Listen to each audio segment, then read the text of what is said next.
네, 안녕하세요. 닥터진 콘텐츠 랩 헬렌입니다. 모두들 잘 지내고 계신 거죠? 네, 오늘은 가만히 앉아있기 싫어하고 공부에 집중 못하는 아이, 가정에서 어떻게 하나요? 라는 주제로 한번 살펴볼 건데요. 가만히 앉아있기 싫어하고 잠시 앉아있으면 안절부절하고 무언가에 집중 못하는 아이뿐만 아니라 어른도 엄청 많습니다. 네, 그래서 아이와 어른이 모두 같이 집중해야 되는 그런 코너입니다. 네, 가만히 집중 못하고 앉아있기 싫어하는 이런 아이와 어른들, 가정에서 어떻게 하나요? 라고 이해하시고 한번 같이 살펴보도록 하겠습니다. 제가 지금 보여드린 이 화면에서 한 7가지 정도를 보여드릴 건데요. 여기에서 5가지 정도가 넘으면, 이상이면, 이 학습 유형에 해당되시는 거예요. 첫 번째, 많이 움직이는 걸 좋아해요. 움직이는 걸 좋아해요. 네, 앉아있는 걸 별로 안 좋아해요. 그리고 무언가에 참여하는 걸 또 굉장히 좋아해요. 학습이나 놀이나 무언가에 배우는 거를 또 좋아합니다. 그리고 책을 읽거나 공부할 때 중간중간 쉬어야 해요. 계속 연이어서 잘 못해요. 자, 여기 4가지 말씀드렸는데 해당되는 거 있으신가요? 우리 아이가, 내 아이가, 아니면 제 자신이 어떤지 한번 보세요.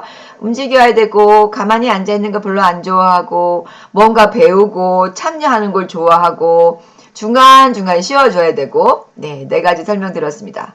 그리고, 실제 안에 있는 내용을 이렇게 보는 거, 읽는 거보다 행하는 걸 좋아해요. 만약에 그 안에서 뭐 5번 뛰어라 이렇게 글자 있으면 그냥 뛰어야 돼요. 네, 뛰는 거, 행하는 걸 좋아해요. 그리고 책 읽는 거 별로 좋아하지 않아요. 네, 네, 이거 나네 이러신 분들 계시네요. 지금 아이를 생각하셔야 될 텐데. 네, 그리고 외국어 학습을 할 때요, 철자를 잘 몰라요. 네, 힘들어해요 외우는 거. 네, 여기 3가지, 총 4가지인데 한 5가지 정도 해당되는 거 있으신가요? 네, 그러면 다음에 보여드리는 이 학습 유형을 가지신 분들이고 또 아이들이에요. 네, 잘 움직이는 거 좋아하고 가만히 앉아있는 거 별로 좋아하지 않고, 네, 그리고 중간중간 공부할 때 쉬어주셔야 되고, 네, 그리고 뭔가 배우고 학습이나 뭐 놀이에 참여하는 걸 좋아하고 책 읽는 거 좋아하지 않고, 네, 그리고 철자 잘 몰라요. 네, 외우는 거 좀 힘들어요. 이런 분들은, 그리고 이런 아이들은, 그렇죠. 신체적 학습 유형이라고 합니다. 다시 뭐라고요? 네, 신체적, bodily kinesthetic learning style이라고 하는데요. bodily kinesthetic learning style. 그래서 신체적 학습 유형이라고 합니다.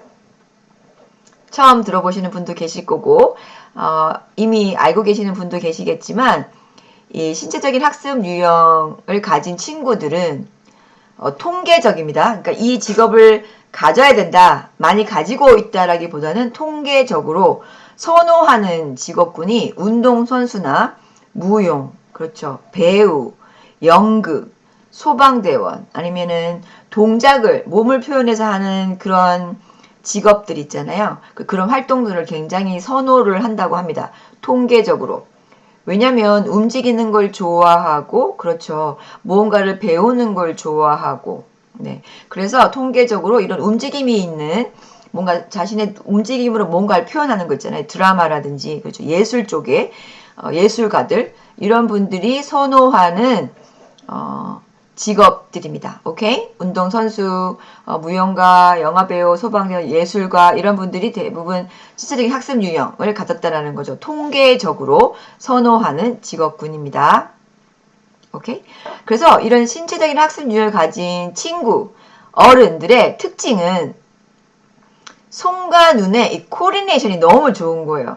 그쵸? 이 손, 눈, 코디네이션. 그 얘기는, 그렇죠, 반응이 엄청 빠르죠. 민첩하고 스포츠, 운동을 엄청 잘하는 거예요. 그리고 누가 이렇게 행동을 하면 그 행동을 금방 따라해요.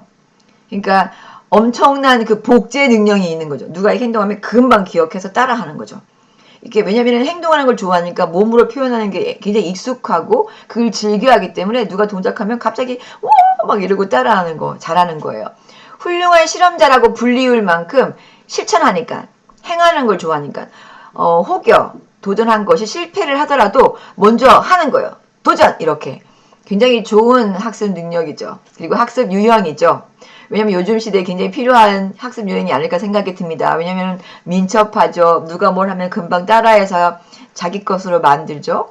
그리고 혹여 실패를 하더라도 도전해 볼 수 있는 그 도전 정신, 실험해 볼 수 있는 그런 실제 행할 수 있는 능력, 굉장히 좋은 장점인 것 같습니다. 좋은 장점 같은 의미죠. 장점인 것 같습니다. 그래서 이런 신체적인 학습 유형을 가진 아이, 어른들은 이런 손가늘의 코디네이션, 반응이 빠르고 뛰어난 이런 기억력, 동작을 봤을 때 금방 따라하고 그리고 응용을 잘하죠. 그리고 훌륭한 실험자라고 불리울 만큼 행하는 거를 좋아하는 그런 특징이 있습니다. 오케이? 그래서 스포츠를 당연히 잘하겠죠. 그리고 예술과 드라마 앞에서 말씀드린 것처럼 통계적으로 선호하는 직업군이 몸으로 뭔가를 표현하는 거잖아요. 그래서 모두 그렇게 직업을 가지지는 않더라도 취미라도 예술과 드라마나 아니면 연극 이런 것들을 행하는 걸 좋아하기 때문에 아이가 신체적인 학습 유형을 가졌다면 아마 이런 몸으로 표현하는 것을 굉장히 좋아하고 또 그런 걸 할 수 있는 기회를 주시는 것도 굉장히 좋을 것 같습니다. 무엇보다 좋은 건 에너지가 짱이에요. 에너지가 너무 좋은 거예요. 그래서 간혹 주위 분들이 좀 걱정은 하죠. 왜냐면은 동작하고 이렇게 몸으로 하는 걸 좋아하고 에너지가 막 넘치고 그리고 실천을 하잖아요. 그게 혹시 실패를 하더라도 막 해보려고 하고 또 놀이나 학습에 또 참여하는 걸 좋아하니까 뭔가 주변 사람들은 이 아이가 좀 산만하지 않나? 그 어른도 주변에 보면 이 친구 좀 뭔가 좀 문제 있는 거 아니야? 너무 산만해. 이렇게 보실 수 있지만 그분들은 그리고 그 아이들은 그렇죠. 이런 움직임이 있는 활동을 좋아하는 그런 학습 유형을 가진 아이와 어른이에요. 그거를 이해해 주시면 훨씬 더 무엇인가를 행할 때 같이 협업할 때 좀 더 잘해 볼 수 있겠죠. 네. 그래서 예를 들어서 제가 여러분에게 질문입니다. 만약에 꼭 영어가 아니더라도 예를 들어서 5개 문장이 있는데요. 신체적인 학습 유형을 가진 친구들에게 이런 영어 문장을 어떻게 하면 읽고 따라 말하게 하면 좋을까요? 그냥 던져주고 읽고 따라 말해, 외워! 이렇게 하면 좋을까요? 아니면 어떻게 하면 좋을까요? 아니, 어른이라도 좀 어려운 문장과 예, 그런 단어가 있는데 좀 외워야 돼요. 발표가 있어서. 어떻게 하면 좋을까요? 물론 계속 연습하면 좋아지겠지만 특히 신체적인 학습 유형을 가진 친구들은 제가 굉장히 이걸 제안하고 싶은데요. 화면에 보시는 것처럼 그냥 하나의 보드판이에요. 네. 이게 종이에다가 사각형에 그려가지고 주사위 있잖아요. 주사위. 스펀지로 만든 것도 있고 실제 주사위가 있지 않습니까? 그걸 준비해서 우리 아이가 내 아이가 이건 좀 했으면 좋겠다라고 생각하는 부분들을 중간중간 이렇게 붙여놓는 거죠.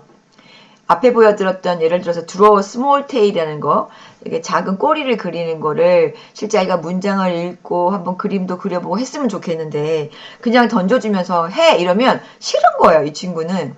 그래서 이 아이가 주사위랑 보드판 하나 만들어서 뭔가 이 아이에게 행하라고 좀 시키고 싶은 거 있잖아요. 목표를 가지고 있는 거를 그러니까 중간중간 붙여놓고 같이 던져보고 행하는 거죠. 근데 이 아이는 이게 너무 즐거운 거예요. 왜냐면 중간중간 몸으로 이렇게 움직이면서 또 뭔가에 참여하자. 놀이에 참여하고 상호작용하면서 그렇죠. 또 중간중간 시임도 있고 이러니까 던져서 아이가 책 읽는 걸 별로 안 좋아하니까 책을 읽고 10분 동안만 몸으로 표현하기 이 아이는 너무 즐거운 거죠. 아마 책을 집중해서 읽을 거예요. 막 읽고 나서 있잖아 막 이렇게 표현하고 또 아니면 영어 단어 5개 말해보기 기억이 안 나요. 그러면 빨리 또 책을 보면서 막 얘기하고 이렇게 그 목표했던 모든 것들을 스트레스 없이 이 아이의 학습 유형을 존중하면서 다 해보게 할 수 있는 거죠. 굉장히 효과적인 활동 중에 하나입니다. 가정에서 적극적으로 해볼 수 있도록 적극적으로 추천드리는 바입니다.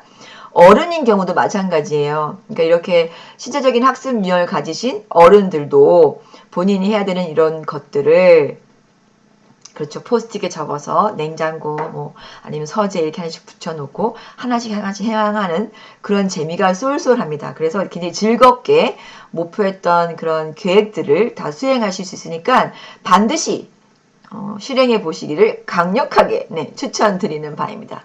그리고 또 하나는 밍글콘에서는 여러 가지 기능성 게임이 있는데요. 가장 인기 있는 게이미피케이션이죠. 기능성 게이미피케이션 중에 하나가 바로 밍글콘 학교 영단어입니다. 네, 그림들은 이렇게 촌실촌실, 네, 아주 뭐 아이들이 좋아할 만한 그런 아주 이렇게 원색도 많고, 굉장히 좋아하는 이유 중에 하나는 화면에 보이는 이 동그란 게 있는데요. 이 동그란 거가 공 역할을 해요. 공 역할을 하고 음원이 나오면 상단에 여러 가지 예시가 나오는데 예시를 보고 음원과 맞는 거에 맞춰서 공을 던지는 거예요. 그래서 신체적인 학습률을 가진 친구들이 굉장히 좋아하는 이유 중에 하나가 뭔가 움직임을 하면서 농구하는 느낌이 들고 또 듣고 그렇죠. 그 본인이 이 눈, 손, 화분 능력이 좋다고 말씀드렸잖아요. 맞추고 싶어 하는 거예요. 굉장히 좋아하고 효과적인 그런 활동 중에 하나입니다. 그래서 예시를 들면 밍글콘 학교 영단어 말고도 정글 영단어가 있는데요. 예를 들어서 학교 영단어는 아이스크림을 획득하는 게 목표고 이 정글 연단어는 바나나를 얻는 게 목표예요. 이렇게 기능성 게임을 하면서 영어 공부하면서 결국은 바나나를 얻어서 네, 여러 가지 그렇죠. 다이아몬드도 모으고 이런 건데 같이 어른과 아이가 도전하는 거죠. 주제를 뭐 액세서리 할 거야. 너는 그러면 뭐 클로즈를 할 거야 해서 같이 도전을 하는 거죠. 그 누가 많이 바나나를 획득했나 누가 많이 아이스크림 획득했나 이렇게 비교해보는 것도 굉장히 좋습니다. 이런 신체적인 학습 유형을 가진 아이들과 같이 재미있게 해볼 수 있는 학습 활동이니까 반드시 한번 해보시기를 추천드립니다. 제가 오늘 이 영상을 준비하면서 꼭 말씀드리고 싶은 부분이 이건데요. 어른뿐만 아니라 아이도 모두 학습 유형을 가지고 있어요. 네. 저도 가지고 있고 여러분도 가지고 있고 아이도 가지고 있는 거죠. 그런데 어른이 아이 학습 유형과 이렇게 같으면 다행인데 다른 경우에는 어떻게 되죠? 그렇죠. 아이의 학습 유형을 꼭 존중해 주시기 바랍니다.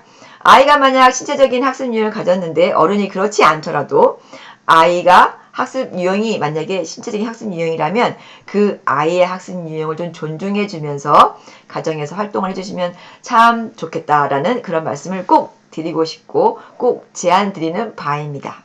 오케이? 자, 오늘 가만히 앉아있기 싫어하고 공부에 집중 못하는 아이, 가정에서 어떻게 하나요? 하는 주제로 내용을 살펴봤는데요. 어떻게 좀 도움이 되셨나요? 네. 다음 시간에도 좀 더 유익하고 즐거운 콘텐츠로 다시 인사드리도록 하겠습니다. 다음 시간까지 모두들 안녕!